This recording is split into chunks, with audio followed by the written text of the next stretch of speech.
তো বেটা, তাইলে তোমাদের চোখের সামনে আল্লাহ প্রতিদিন মায়ের পেটে সন্তান জন্ম দিচ্ছেন, প্রতিদিন তোমাদের চোখের সামনে মানুষকে আল্লাহ মৃত্যু দিচ্ছেন।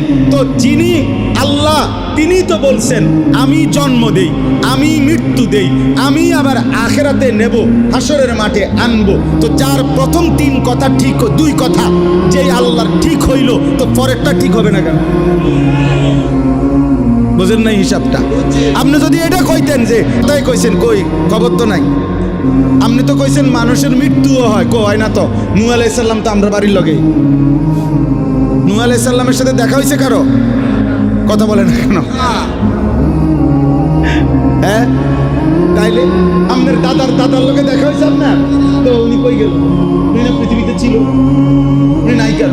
তাহলে বোঝা গেল জন্ম যেমন হচ্ছে, মৃত্যু যেমন হচ্ছে, অতএব এই 2টা যেহেতু হচ্ছে, এটাই প্রমাণ করে আখিরাত।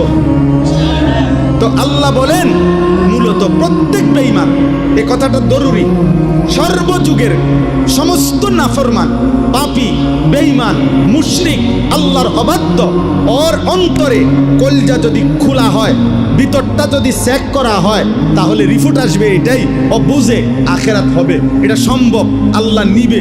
কিন্তু বিষয়টা হলো, ওর সমস্যা হইলো ও বুঝে এটা যদি আমি মেনে নেই, এটা যদি আমি বুঝছি বলি যে আখেরাত হবে, আখেরাত হবে, তাইলেই তো সে বুঝে আমার যে এতদিনকার অসভ্যতার এই জীবন, নাফরমানির এই জীবন, চুরি, ডাকাতি, জিনা, ব্যভিচার, মদ, জুয়া, হত্যা, খুন, ধর্ষণ, নারীর সাথে অসভ্যতা, হারাম উপার্জন, মূর্তি পূজা, শিরিক, এই সব ছেড়ে দিতে হবে, আল্লাহর কথাই মেনে নিতে হবে।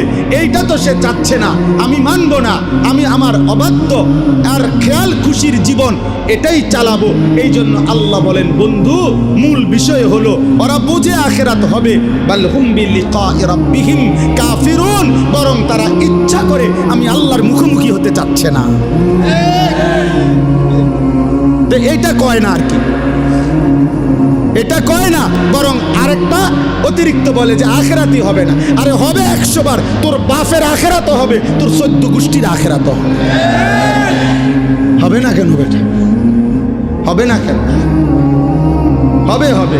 আল্লাহ বলেন মূল সমস্যা হলো এটা যদি বলে আখেরাত হবে, তাইলে তো বাকি অনুসারীরা বলবে, তাইলে নেতা আল্লাহরে মানতে অসুবিধা কি?